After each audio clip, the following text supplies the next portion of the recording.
This week? Tell me, Pat, how was your week? What did you do? Anything fun? No, I watched the State of the Union, so that's how my life's going. Excellent. You and like And the three other rebuttal. people. Yeah. And I watched CNN, and I'm still addicted to right-wing radio in the morning. That's their new That's a trend of new mine. thing for you, but you're hitting it hard. Yeah. It really does tell you like just what kind of bullshit the right is getting spoon-fed every day. Like, What are they saying? I mean, the what was it yesterday? It was a whole rant on public transit shouldn't exist. That really? Like it'd be cheaper. So few people ride public transit. They were saying that it'd be cheaper just to send Ubers to everyone's house who rides public transit, which is crazy. They were saying that like you can't see who's on the truck, who's on the trains because they've started wrapping the trains, you know, in those advertisement wraps, so you can't see through. And it's a conspiracy. They're not doing it to raise money for the advertisers. They're doing it so you can't see that no one's driving the trains. No one's in the trains. That's right-wing radio for you. It really is so like shocking to see the lengths they go to deny just basic human services, basic good, like how, you know, I was talking with my husband last night because yes, we did watch the State of the Union, how, you know, Kevin McCarthy didn't stand up when Joe Biden talked about raising the minimum wage. He's like, how do they not even clap for that? Like, what do their supporters think? And I think, you know, what happens is we're all so used to being lied to by the other party, and we have such contempt for them that, you know, people get really like into their faction. So it's not that like a regular person who might support Republicans doesn't believe that he wants his own or their own wages higher, her own wages higher, but they know that Democrats are always lying and full of it, so that everything just becomes about like owning the libs. Right. Like even if it's something that could be helpful, because nothing really has changed very much except for gotten worse for everybody over the last 40 years. You know, Democrats will applaud the good things that Biden says, even though he has absolutely no intention of doing any of the good things that were in his speech last night. And I know we're going to get to it, but and Republicans know that. And for whatever reason, they don't see it about their own side, but like Democrats don't see it about their own side. So Democrats are applauding their people and Republicans will applaud why we shouldn't have any mass transit. But, you know, Democrats will applaud why we should all have Teslas. Like we're in Loopyville here. Well, I mean, to me, that all that crazy stuff on the right that you hear can only exist if there's no sort of neutral source or like respected third, you know, what is it, the fourth estate that's supposed to be the non-judgmental, you know, truth. Telling the truth. And so, you know, when you've got nothing but news sources like CNN is the most neutral sort of news on the air. And, you know, I watched the State of the Union on CNN, and after it ended, the whole debate was, did Biden do enough there to secure himself to prevent a primary, more or less? You know, is he going to be the candidate? Did he do enough? And they were like, oh yes, he did more than enough. You know, that was the whole theme that they were pushing, is that was more than good enough. And oh my God, he had the zinger on the Republicans. Oh my God. And the bar is like in the basement and he barely clears it. And that's, you know, and we know like from both parties, nobody wants either Trump or Biden to run. And very likely those will be the two candidates, which right away should make everybody take a step back and wonder what a democracy is even for. Yeah, that's a whole discussion. Would you rather have DeSantis or Trump? I mean, like, we're gonna have to have that talk, because one of those two is going to win. If it's Joe Biden against one of those two, I think those guys are going to win. I mean, yeah, I do too. To be this far away from 2024 and them be doing this well, against Biden, it's just really not a good sign. It isn't. And, you know, I have to say there were moments, I mean, taking away any of the accuracy of some of what Biden said, which was, you know, most of it was highly fanciful.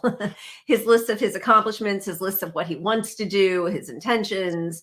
But just the overall speech, I thought there were some really nice moments where he, like on his feet, unless he was very well prepped for it, which he really might have been, when Republicans started booing at him about when he said, you want to cut Medicare and Social Security. And he said, oh, no, you don't. All right, good. Well, in front of the whole world, we're now hearing you say you don't want cuts to it. So great. We're all in unison on that. We've converted you or whatever. Meanwhile, we know behind the scenes, he's already trying to privatize. He spent 40 years trying to, right. But I thought that was again, taking away the veracity of anything. That was a smart strategy. And that's enough to get some Democrats thinking, oh yeah, if it just weren't for the Republicans, and if you don't have people calling him out, if every time David Sirota writes an article about what Biden has actually been trying to do to Social Security and Medicare for the last 40 years, if when Zephyr Teachout writes a completely accurate editorial about Biden being in bed with Wall Street, trying to reduce our entitlements, how Barack Obama was going to do the same thing until Bernie said that possibly he was going to try to run against him in 2012. If all of those people are shut out, then the only voices that are heard are, Biden saying what he intends to do, and people on CNN and MSNBC and everybody else in, the liberal media elite saying how great that is. If it weren't for, Kristen Sinema and Manchin and the Republicans. Well, that's why we're, at this point, it looks like we're not going to have a primary challenger. I mean, that's the whole narrative they're trying to push right now. Yeah. It's because they don't want any dissenting views. Obviously, this is not rocket science, but right. That's why we need anybody to run. Somebody has to primary, if only to look. I don't believe primaries are going to push them left, but you can get them to agree to lefty stuff until they get to the general election. Then they back off. All this is so formulaic. They pretend they're the most leftist during a primary, and then they drop it all when they get to the general. But if you don't even have anyone there, all you have to do is say, I'm not as crazy as the other guy. Right. Which is the whole plan. It's the whole plan. And here's the thing, when they had 23 people in that clown car of a Democratic primary, and the media kept insisting that everyone was just as progressive as Bernie, so why does Bernie even have to run? And then one by one, they all, Medicare for all who wanted, and they back out of those things. And then there's Biden, who proudly insists he's not at all progressive, and I beat the socialists. And then whenever he wants something, whenever I get these DNC or super PAC emails and texts, it's all, did you hear what Bernie said? He says we have to support. I mean, they know Bernie and his policies are the most popular policies, and he continues to be the most popular politician. I think it's 13 years in a row now. So they know that, they co-opt the message, and then it doesn't matter what they do, because actually that's not true. The polls are all saying it actually does matter, because Biden is wildly unpopular. So it does matter. But I think the people who are trying to shape the narrative, they don't care. And they just don't. The alternative is that they let a progressive in. No. They can't do that. So no matter what. Yeah. I do think it's interesting. I guess we'll get into the Kamala stuff. Let's stay on the State of the Union. But the narrative of throwing Kamala under the bus is out there. Oh my God, I love it. It's hilarious. I guess let's save that. But as far as the polling goes, I mean, I pulled this up today. These are just the polls today, and this is Real Clear Politics that aggregates polls from everybody. But Trump is beating DeSantis. So this whole idea of having DeSantis, who's a nut job, as a replacement, you're probably not even going to get him. He's probably going to cower, and Trump's probably going to beat him. This is ultimately what's going to happen. Biden's approval rating in one poll, 52% disapprove. In another poll, 53 disapprove. Another poll, 52 disapprove. Another poll, Congress, 53% disapprove of Congress. Right. Direction of the country, wrong track, 59%. Wrong track, 65%. Yeah. And when he's confronted with that, so a majority of Democrats don't want Biden to run. And when he is confronted with that, when they say, hey, only 38% of the Democrats want you to run. And he's like, watch me. I'm going to do it anyway, because we clearly don't have a democracy. What did you think, though, about, so, you know, I don't know how many people ended up watching Sarah Huckabee Sanders' rebuttal, which I, you know, of course, I mean, I always feel like I have to say this: loathe Trump, loathe Republicans. I think George W. Bush is the worst president of my lifetime. I don't think Trump was worse than he was, but I think he is emblematic of every Republican. I don't think there are decent Republicans. I'm not in that, don't want to listen to anything they ever have to say.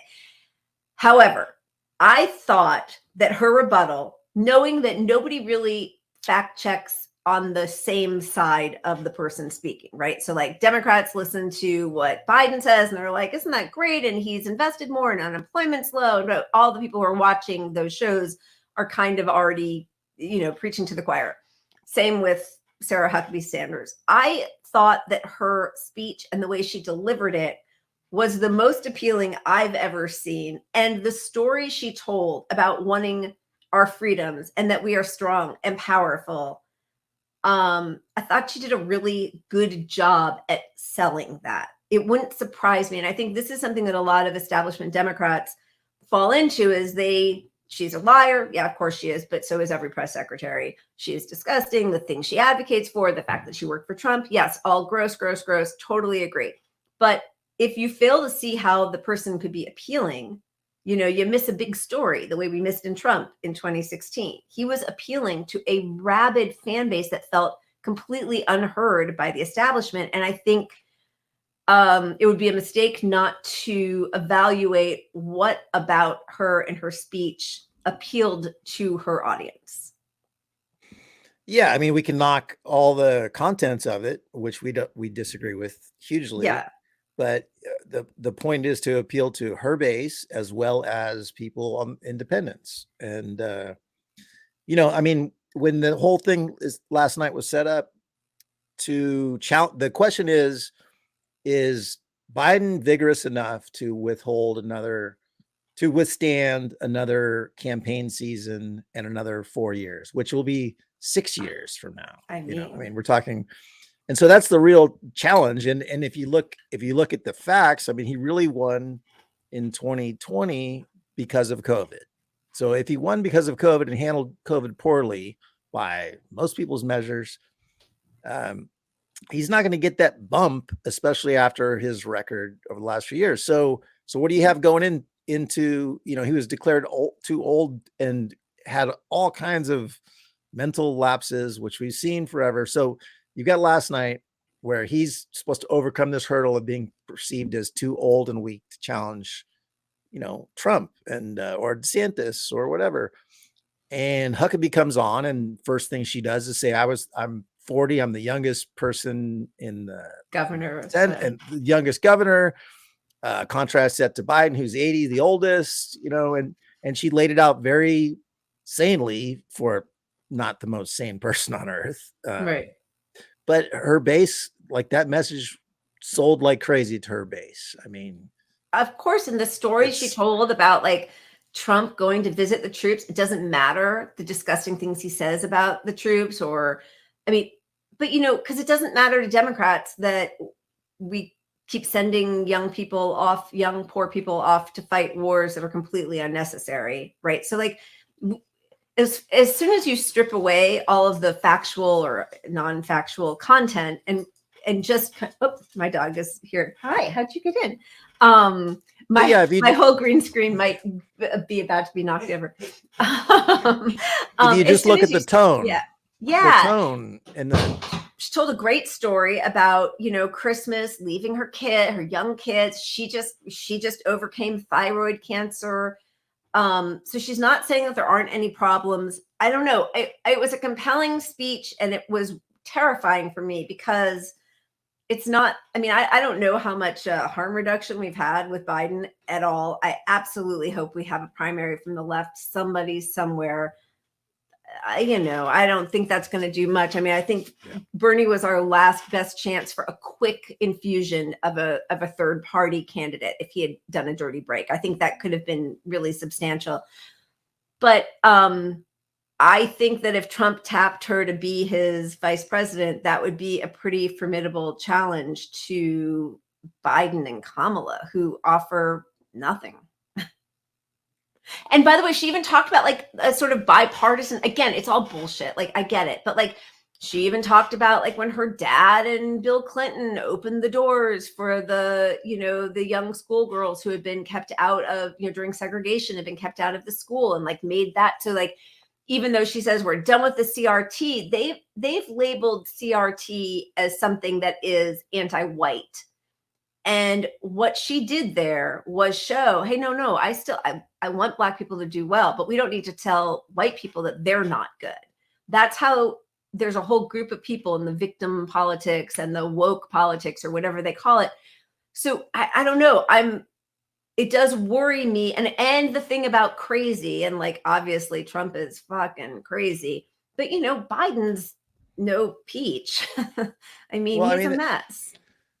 Crazy or not, look, Biden basically for an hour read a teleprompter, and just about every sentence blurred into the next sentence, blurred into the next thought. Like half the time, you get where he's going with it, but if you broke down a script of what he just said all night, it wouldn't make any fucking sense. It'd be gibberish.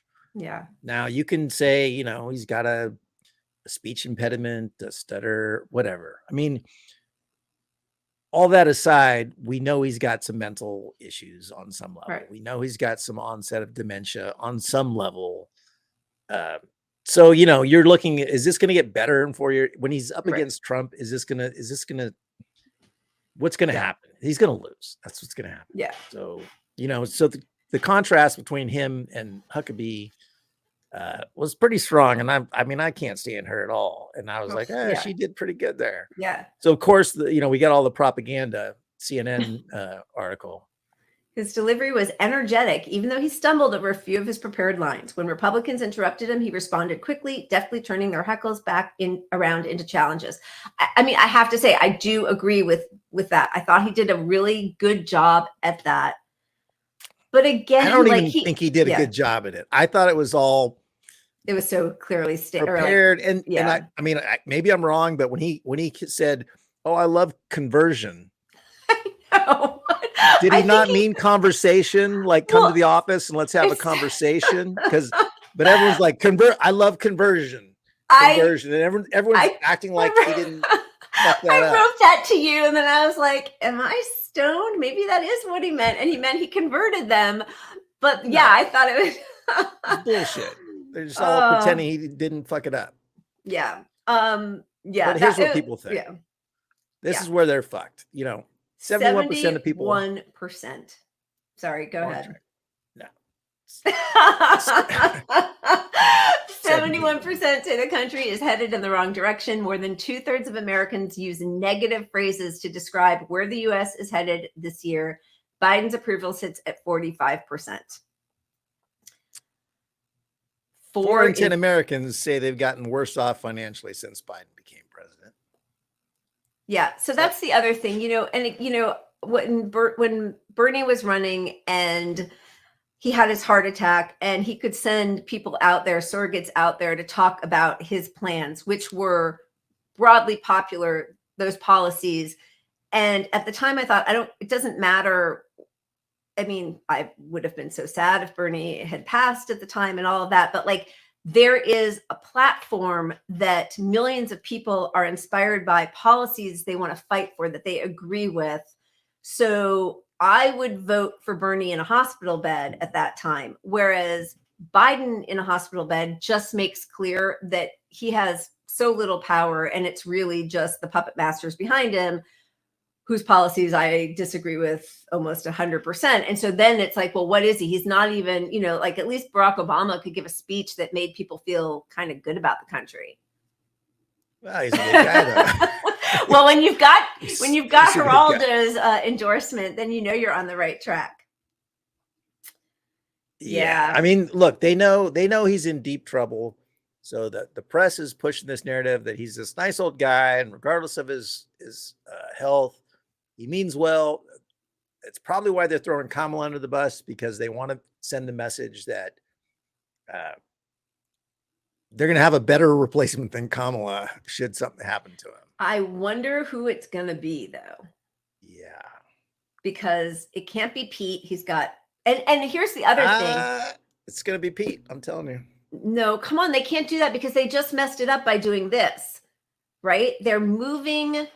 Both Republicans and Democrats are criticizing the DNC after it voted Saturday to make drastic changes to its presidential nominating calendar for the 2024 election cycle. The vote by the DNC's nearly 500 voting members who had gathered for the party's winter meeting was the final approval needed for Biden's proposal. What a loser. To move South Carolina, a small red state, to the lead position in the Democrats' primary calendar. What that does is it puts a nail in the coffin. Sorry for Pete. I hear where you're going with this, but you're assuming that Clyburn doesn't come out and say Pete's our guy.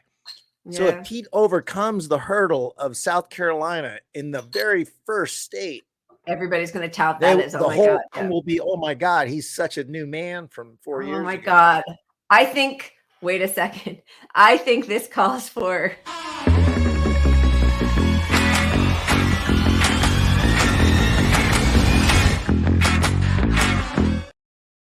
I mean, we should just it's 5:25 and you just depressed me monumentally. I think I knew this was going to be a depressing show, so I'm drinking a mega IPA. Not just a single, not a double. They're not even calling it a triple. It's a mega. It's what's the alcohol content? I'm too old to read it, but it's do you need my readers? It's I think it's 11.9, which is like okay, you're almost up to a white Zinfandel. You're doing a good job there. See what I did? Here's to Pete Buttigieg and Kamala. South Carolina.